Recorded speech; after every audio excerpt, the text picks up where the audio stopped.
국민연금을 모두 가입하신 분들께는 65세부터 월 100만 원의 제3국민연금을 지급합니다. 존경하는 국민 여러분, 해외 동포 여러분, 한 뜻과 한 마음으로 4.19 혁명과 5.16 혁명에 이은 국민혁명으로 자유통일을 이루어냅시다. 우리는 이겼습니다. We have won! 동지 여러분 안녕하십니까? 총선거의 해가 밝았습니다. 여러분이나 저나 또 자유파 국민 모두가 다 이번 총선은 꼭 이겨야 한다. 그래서 윤석열 정부, 윤석열 대통령을 보호하고 성공시키고 2027년 정권 재창출에까지 내달아가야 한다. 이렇게들 생각하십니다.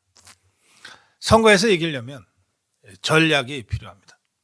삼국지에 보면 적벽대전 있죠.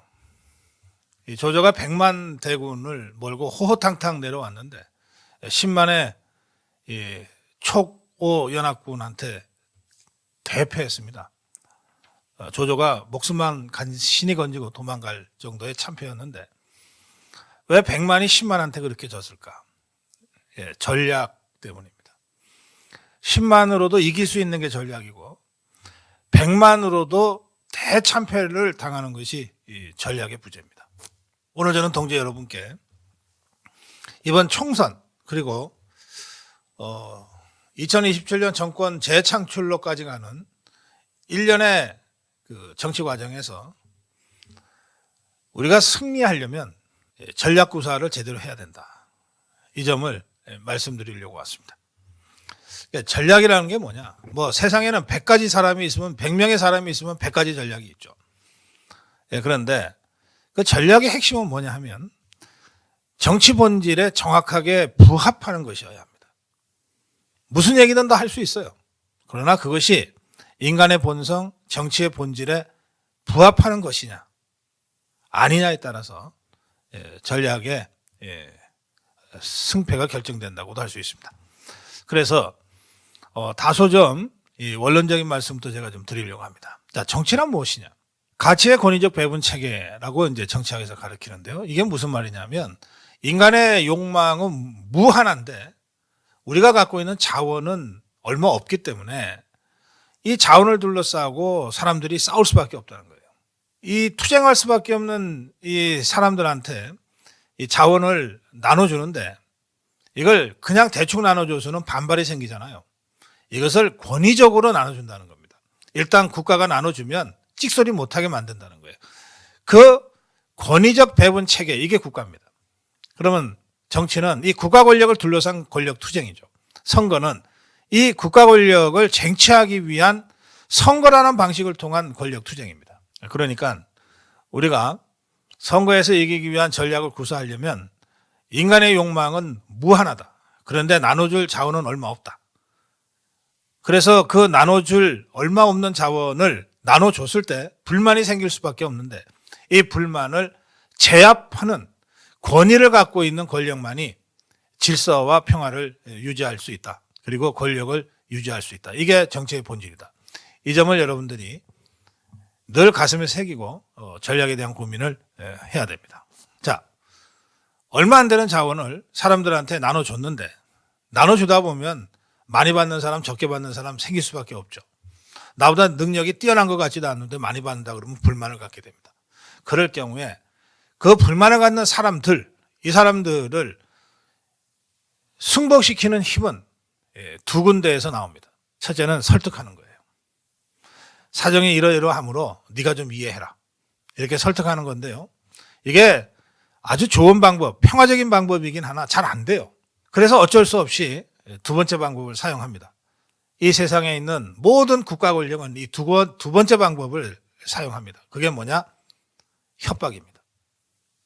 내가 이렇게 나눠줬는데 너 불만 있어? 그래도 일단 들어. 안 들으면 너 감옥 보낼 거야. 안 들어? 그러면 너 내가 죽일 거야. 이걸 국가가 행사할 때는 합법적 권력이라고 얘기합니다. 합법적 폭력이라고 얘기합니다. 이 세상에 존재하는 모든 폭력은 다 나쁜 것이고 불법이지만 국가가 행사할 때는 이건 국민의 약속에 의해서 허용된 권력이라고 그래서 합법적 권력, 합법적 폭력이라고 부릅니다. 여기서 제가 말씀드리고자 하는 것은 이 정치의 본질은 자원의 권위적 배분인데 이걸 강제하는 거의 유일한 수단은 설득이 잘 안 되니까 거의 유일한 수단은 협박이다 이겁니다. 이 정치의 본질을 가지고 이제 지금까지 우리 자유우파 진영에서 벌어진 일, 또 국민의힘과 광화문 애국 세력 사이에 벌어진 일을 이제 설명하겠습니다. 우리 광화문 애국 세력들, 자유마을 동지들, 문재인 정부 주사파 정권이 나라를 말아먹을까봐, 나라를 무너뜨릴까봐 정말 목숨 걸고 싸웠습니다. 그러면서 자유파의 정치적 대표체라고 자임하는 국민의힘에 대해서 계속해서 우리가 설득을 해왔어요. 저 흉악한 종북 주사파와는 대화가 안 된다. 투쟁할 수밖에 없다. 광화문으로 나와라. 함께 싸우자. 여러 수백 번, 수천 번도 더 국민의힘을 설득했어요. 황교안이 대표를 할 때 어쩔 수 없이 국민의힘이 당시에 미래통합당이 몇 번 나왔습니다. 광화문에. 나왔다가 그만둬버렸어요. 그게 설득당해서 나온 걸까요? 아니면 정말 그렇게 안 들으면 우리가 너네 버리겠다고 협박한 것 때문에 억지로 나온 걸까요? 저는 두 번째 경우라고 생각합니다. 지난 3년 반 전에 총선도 그랬고 1년 8개월 전에 대선도 그랬습니다. 우리 자유파가 국민의힘, 지금의 국민의힘에 대해서 또 윤석열 후보에 대해서 얼마나 많은 설득을 했습니까? 종북 주사파와 싸우려면 이렇게 해야 된다. 저렇게 해야 된다. 저 김무성이, 유승민이 배신자 패거리들 정리해야 한다. 이준석이한테 끌려다니면 안 된다. 우리 자유파와 손잡고 투쟁해야 한다. 얼마나 많은 설득을 했습니까? 그런데 우리한테 돌아온 건 뭡니까? 손절이에요. 대선 이기자마자 광화문 태극기 애국 세력들은 저 국민의힘으로부터 손절당해버렸어요. 윤석열 정부에서도 배제되고 있습니다. 지금 선거 100일도 안 남은 상태에서 국민의힘은 광화문 태극기 애국 세력을 완전히 배제하고 자기들끼리 자기 중심으로 판을 짜고 있어요. 우리 자유파는 설득하다 지쳐서 이제 어쩔 수 없이 자유통일당도 만들고 자유마을도 만들고 이러고 있습니다. 저는 그런 설득의 방식이 좋긴 하지만 효과는 없다고 생각합니다. 그래서 설득하다 안 되니까 어쩔 수 없이 미래통합당 찍어주고 윤석열 대통령 찍어주고 또 어쩔 수 없이 아마도 100일 후에는 국민의힘 후보 찍어주게 될 거예요. 그렇게 되면 4월 10날 총선 후에 이기면 이기는 대로 국민의힘이 이기면 이기는 대로 자기들이 잘나서 이겼다 그럴 거고 태극기 애국 세력은 괜히 귀찮은 존재들이라고 다시 손절하려고 할 겁니다. 지면 바로 저 광화문 태극기 애국 세력 때문에 자유마을 때문에 자유통일당 때문에 졌다고 모든 책임을 전가하게 될 거예요. 이 솔로몬의 재판이라고 하는 거 있잖아요. 한 아이를 둘러싸고 두 어머니가 서로 내 자식이라고 할 때 솔로몬이 반으로 나눠서 가져가라 그랬어요. 형리가 진짜 칼을 들고 아이를 반으로 나누려고 하니까 친모 진짜 어머니가 내 아이를 죽일 수는 없다 해서 손을 놓잖아요. 솔로몬 왕이 그걸 보고 진짜 어머니는 손을 놓은 저 여인이다. 그런데 정치 현실에서는 그렇지 않아요. 정치 현실에서는 여러분이나 자유파 국민들은 그래도 내 자식 죽일 수는 없지 않냐고 하고 어쩔 수 없이 손을 놓고 국민의힘 찍어주고 미래통합당 찍어주고 윤석열 후보 찍어줬어요. 그런데 이 세상에는 솔로몬 왕과 같은 현자가 없어요. 손 놓고 찍어준 사람만 바보 취급받고 손절당하는 거예요. 그래서 설득의 방식을 선택할 때는 지났다. 이렇게 제가 말씀드립니다. 그러면 남은 게 뭡니까? 협박하는 겁니다. 이게 정치의 본질이에요. 국민의힘을 향해서 윤석열 대통령을 향해서 이제 우리가 협박해야 됩니다. 뭐라고 협박해야 되냐? 광화문 태극기 애국 세력을 계속 배제하고 손절한다면 우리도 당신들을 지지하지 않겠다. 우리도 당신들에 대한 지지를 철회하고 선거 때 찍지 않겠다. 이렇게 선언하는 거예요. 뭐 종북 주사파 저것들처럼 뭐 문자폭탄하자 그런 말씀이 아닙니다. 이게 정치의 본질이라고요. 우리를 인정하지 않으면, 그리고 우리의 정당한 지분을 인정하지 않으면 우리도 지지를 철회하겠다. 이겁니다. 그러면 이런 정치는 어디에서 지금 이루어지고 있는가? 대한민국에서 그동안 이루어졌어요. 한번 보십시오. 자, 김대중이가 김정필이랑 손을 잡았어요. 김정필이가 그냥 표 갖다 줬습니까? 정권 잡으면 국무총리 내놔. 경제 부처 5개 장관짜리 내놔. 그 산하 기관장 임명권 다 내놔. 김대중이 선거에 이겨서 대통령 한번 해보려다 보니까 김정필이한테 그 요구를 다 들어줬습니다. 김정필이 협박했고 김대중이 그 협박을 받아들여서 지분을 인정해 준 겁니다. 그래서 DJP라고 하는 야합이 이루어진 거예요. 지금 더불어민주당과 정의당 그리고 진보당 관계를 보십시오. 저것들이 크게 봐서는 종북주사파 세력이지만 지그들끼리는 많이 달라요. 많이 다른데 정의당이, 진보당이 그냥 일방적으로 짝사랑하듯이 더불어민주당 찍어주지 않습니다. 선거 때마다 후보 내잖아요. 심지어 대통령 선거 때도 후보를 끝까지 냅니다. 2012년에 정의당의 이정희 보십시오. 끝까지 후보로 완주하고 마지막 TV 토론까지 다 한 다음에 그야말로 문재인의 애간장을 다 태우고 나서 자기들이 요구하는 거 다 얻어놓고 맨 마지막에 후보 사퇴하고 문재인이 지지한다고 선언했어요. 그렇게 해서 선거 결과와 상관없이 정의당은 이정희를 내세워서 자기들이 챙길 거 다 챙긴 겁니다. 2017년 탄핵 후에 이루어진 대선에서 문재인이가 대통령이 됐어요. 그때 정의당이나 민노총이나 종북주사파들이 문재인이를 다 지지했습니다. 그런데 조건 없이 지지했냐? 전혀 안 그렇습니다. 자기네 위원장 감옥에 갇혀 있는 사람 석방하라. 수많은 요구들을 내세웠고 그렇지 않으면 우리 지지 못하겠다. 그래서 문재인이가 다 들어줬어요. 들어주고 대통령이 됐어요. 그 문재인이 고마웠겠죠. 그래서 대통령 되자마자 민노총을 청와대로 초청했어요. 민노총 안 갔습니다. 우리 위원장 풀어주기 전에는 우린 대통령하고 밥 먹을 일 없다. 문재인 정권 내내 민노총은 주인 노릇했어요. 국회 담장을 부숴도 잡아가지를 않았어요. 그런 것이 협박이에요. 간단합니다. 우리 힘이 필요하냐? 그러면 우리 지분을 인정해라. 인정하기 싫으냐? 그러면 우리 지지를 기대하지 마라. 재작년에 있었던 2022년입니다. 대선에서 정의당 심상정이가 끝까지 대선 후보로 개표까지 갔어요. 실제 대선 차이는 20여만 표밖에 나지 않았기 때문에 심상정이가 2012년에 이정희처럼 막판에 후보 사퇴하고 문재인이 이재명이 손 들어줬으면 결과를 알 수가 없었어요. 다시 말씀드렸어.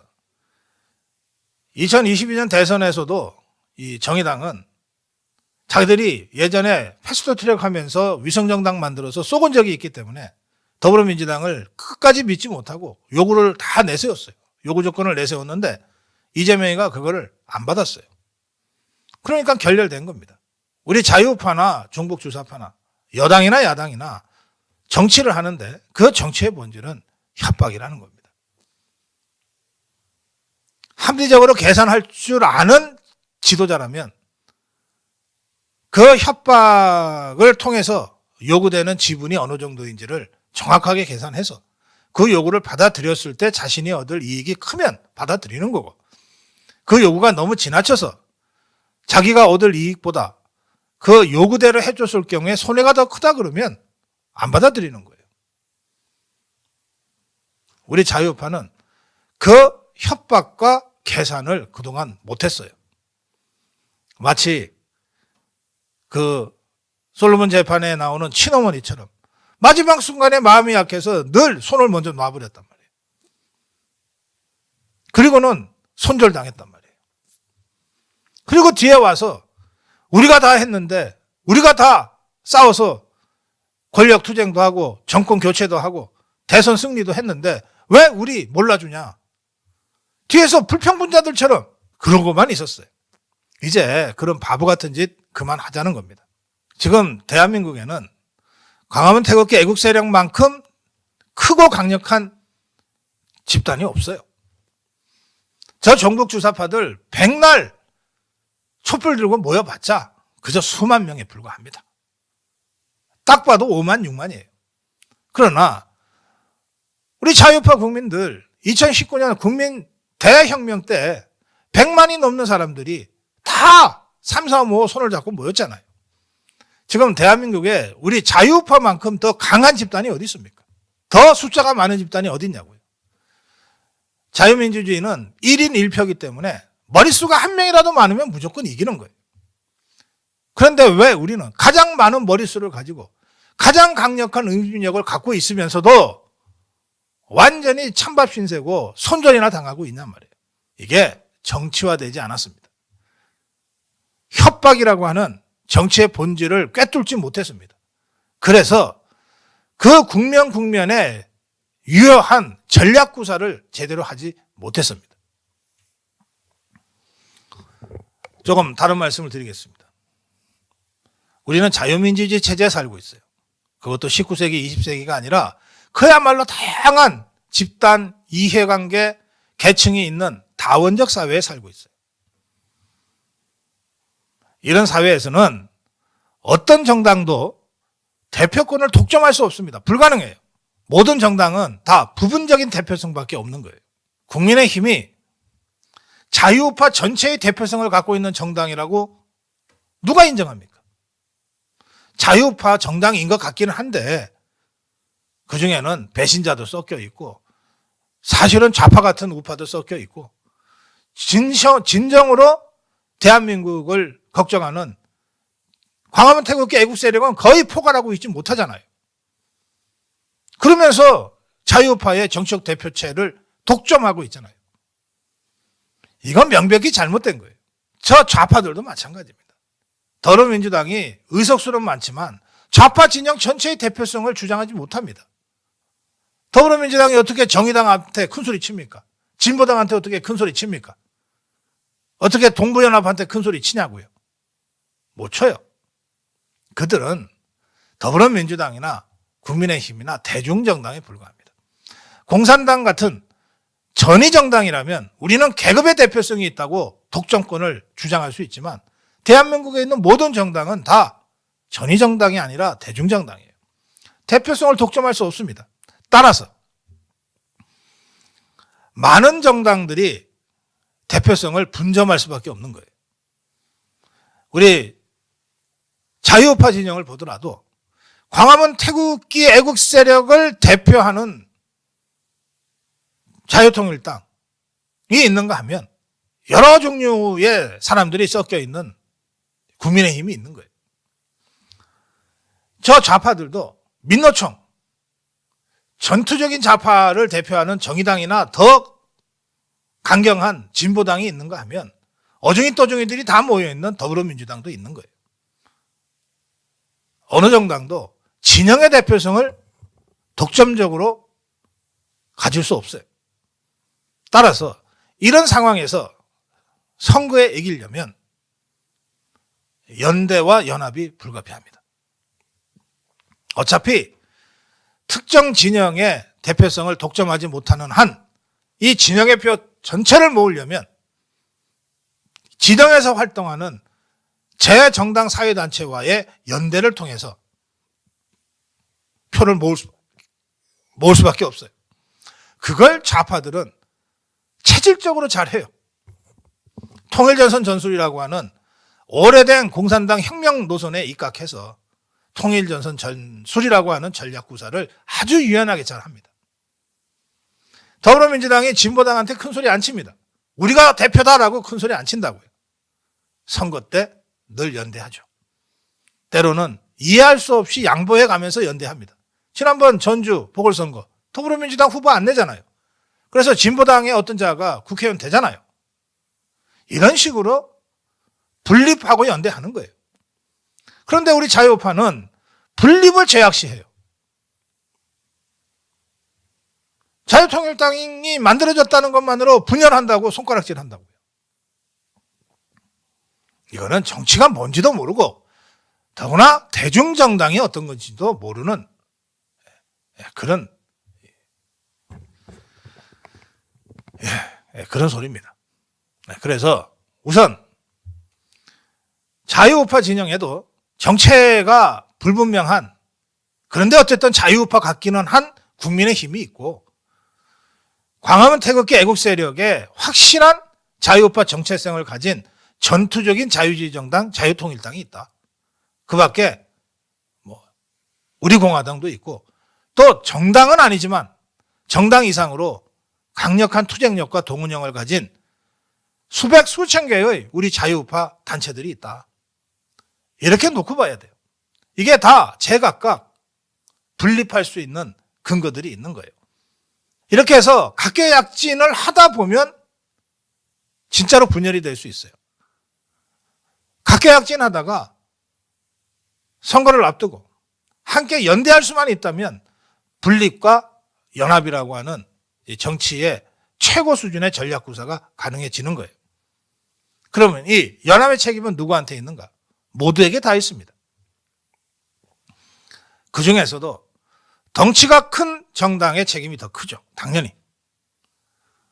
이번 총선을 앞두고 국민의힘은 국민의힘대로, 자유통일당은 자유통일당대로 후보도 모으고 출마도 시킬 거예요. 이대로 끝까지 가면 아마도 자유파 진영의 표분산으로 종북 주사파들의 어부지리를 얻을지 몰라요.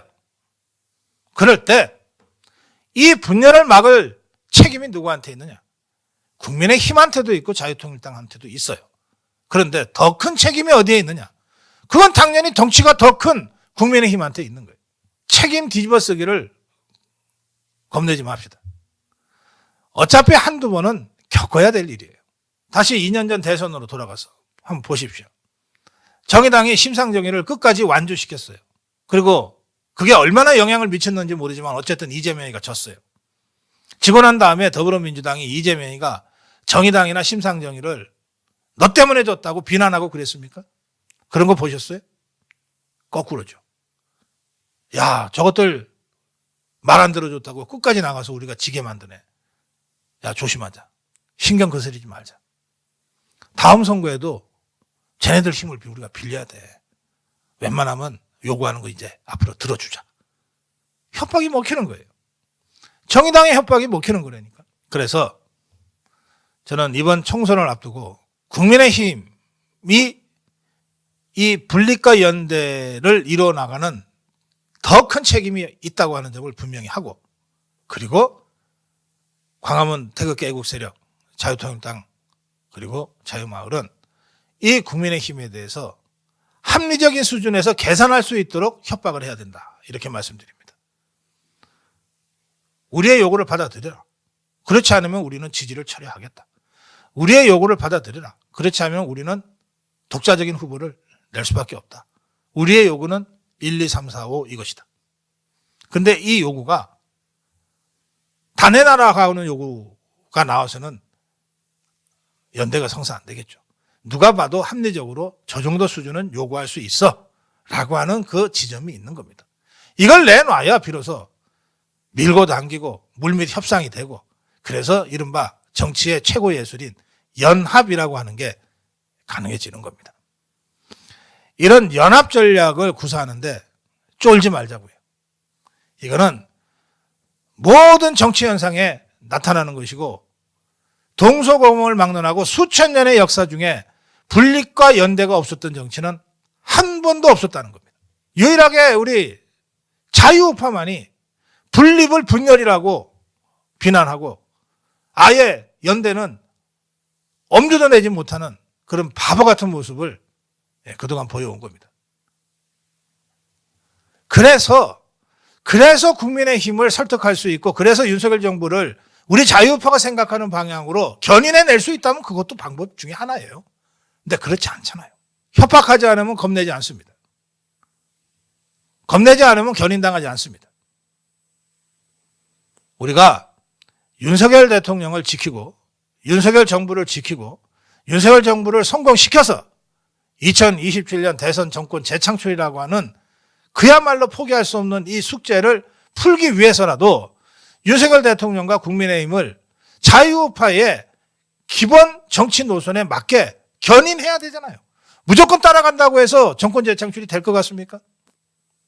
올바른 방향으로 자유우파의 정체성에 맞는 방향으로 국민의힘을 개조하고 윤석열 대통령을 끊임없이 견인해야 될 것 아닙니까? 견인하기 위해서는 힘이 필요하다고요. 협박력이라고 하는 게 필요하다고요. 그동안 우리 자유우파는 수많은 단체로 흩어져 있고 개인으로 흩어져 있어서 이 원리를 알면서도 이걸 협박력으로, 견인력으로 정치화시키는데 실패해왔어요. 그게 이제 자유통일당과 자유마을이라고 하는, 그리고 수많은 자유우파 유튜브들이라고 하는 이런 핵심적인 요소들이 갖춰졌습니다. 구슬이 서말이라도 꿰와 보배라고 이 핵심적인 요소, 자유통일당과 자유마을과 자유우파 유튜브들을 어떻게 하나로 꿰어내서 국민의힘이 감히 무시하지 못하는 정치력으로 윤석열 대통령과 윤석열 정부가 감히 가볍게 볼 수 없는 그런 견인력으로 전환시켜낼 것이냐. 이게 자유우파 정치 지도자들의 핵심적인 과제입니다. 이거 해내지 못하면 지도력을 인정할 수 없는 거예요. 이걸 해내지 못하면 정광훈 목사는 종교 지도자는 될 수 있을지 몰라도 정치 지도자는 될 수 없는 거예요. 이걸 해내지 못하면 수많은 자유우파의 지도자들이 광화문에서 집회는 할 수 있을지 몰라도 정치 지도력을 발휘할 수는 없는 거예요. 저는 이번 총선이 자유우파가 진정으로 정치화되고 정치 세력으로 전환하고 그 과정에서 뛰어나고 타고난 정치 지도자들이 출연할 수 있는 절호의 기회라고 생각합니다. 그래서 제가 여러 동지들께 말씀드립니다. 또 이 방송을 보고 계시는 자유우파 동지들, 자유우파의 지도자들께 말씀드립니다. 정치를 합시다. 거리투쟁, 대중집회, 이거는 정치에 기반은 되지만 그 정치 자체는 아니에요. 우리가 광화문 국민대혁명의 그 찬란한 기억을 가슴에 안고 있지만 이것 자체가 바로 정치는 아니라는 거예요. 이제는 그 자유우파의 폭발적인 힘을 정치력으로, 견인력으로 전환시켜내야 될 때입니다. 그럴 때 그 정치력의 본질이 뭐냐? 정치의 본질, 협박에 있다. 이 점을 제가 오늘 여러분께 특별히 강조드립니다. 여러분의 선거를 거치면서 여러분들이 한결같이 황교안 때 미래통합당을, 그리고 2년 전에는 윤석열 후보를 찍었어요. 찍고 난 다음에 기분이 어땠습니까? 정말 즐겁고 행복했나요? 흔쾌했나요? 모르긴 해도 2020년 4.15 총선 때 미래통합당을 찍어놓고도 이거 자유통일당을 찍어야 되는데 하셨을 거예요. 2년 전에 윤석열 후보를 찍어놓고도 어쩔 수 없어서 찍었지. 어떡하니? 이재명이가 정권 잡고 종북주사파가 정권 5년 연장하는 건 우리가 막아야 되잖아. 찍고 난 다음에 정말 우리가 한번 제대로 찍었다. 즐겁게 흔쾌하게 말 그대로 축제처럼. 아니 선거는 민주주의의 꽃이고 축제라잖아요. 찍어놓고 정말 그렇게 흔쾌한 축제와 같은 그런 분위기를 우리가 느낀 적이 거의 없지 않습니까? 제 기억으로는 2012년에 박근혜를 찍고 난 다음엔 다들 흔쾌했어요. 정말 기분 좋게 찍었다 했어요. 이 차이가 뭐냐? 진정으로 우리가 원하는 후보를 찍었냐? 어쩔 수 없이 찍었냐의 차이입니다. 그런데 정치라고 하는 게 어쩔 수 없이 선택해야 될 때가 더 많아요. 그러면 어쩔 수 없이 선택해야 될 때 최소한 왜 이 어쩔 수 없는 선택을 할 수밖에 없는가를 설명할 수 있어야 되잖아요. 적어도 자기 자신에게라도. 그럴 때 어쩔 수 없이 국민의힘을 찍었다. 어쩔 수 없이 윤석열 후보를 찍었다. 그러나 이것은 다음의 전진을 위한 차선적 선택이다 라고 설명할 수 있어야 되잖아요. 다음에 전진을 위한 차선적 선택으로 찍었기 때문에 선거에서 승리한 다음에는 우리에게 이런 기회가 주어질 거다. 이걸 설명할 수 있어야 되잖아요. 적어도 여러분들의 가까운 동지들한테는. 그것을 해내는 것이 분립과 연합의 정치입니다. 그걸 가능하게 하는 것이 협박의 힘입니다. 네, 오늘 동지 여러분께 선거를 100일도 안 남은 게 시점에 제가 이런 말씀을 드리게 됐는데, 선거는요 100일밖에 안 남았다고 조급해할 거 없습니다. 실제로 법정 선거 기한은 2주일이에요. 2주일입니다. 지금부터 그때까지는 선거판을 짜는 시간입니다. 이제부터 본격적인 선거 정치가 시작되는 겁니다. 이제부터 본격적으로 분립과 연합의 정치가 구현되는 거예요. 우리 자유우파는 이 분립은 이미 돼 있어요. 이것을 연합의 힘으로 전환시켜낼 수 있는 정치적 리더십만 확보된다면 국민의 힘을 견인해내고 윤석열 대통령을 견인해내서 찍고 난 다음에 즐겁고 흔쾌한 선거를 우리가 만들어갈 수가 있습니다. 예, 자유파 국민 여러분, 우리가 주인입니다. 어떤 경우에도 여러분이 대한민국의 주인이고 대한민국 정치의 주인이라고 하는 점을 잊지 마시기 바랍니다. 네, 고맙습니다. 사항을 모두 가입하신 분들께는 65세부터 월 100만 원의 제3 국민연금을 지급합니다. 존경하는 국민 여러분, 해외 동포 여러분, 한 뜻과 한 마음으로 4.19 혁명과 5.16 혁명에 이은 국민혁명으로 자유통일을 이루어냅시다.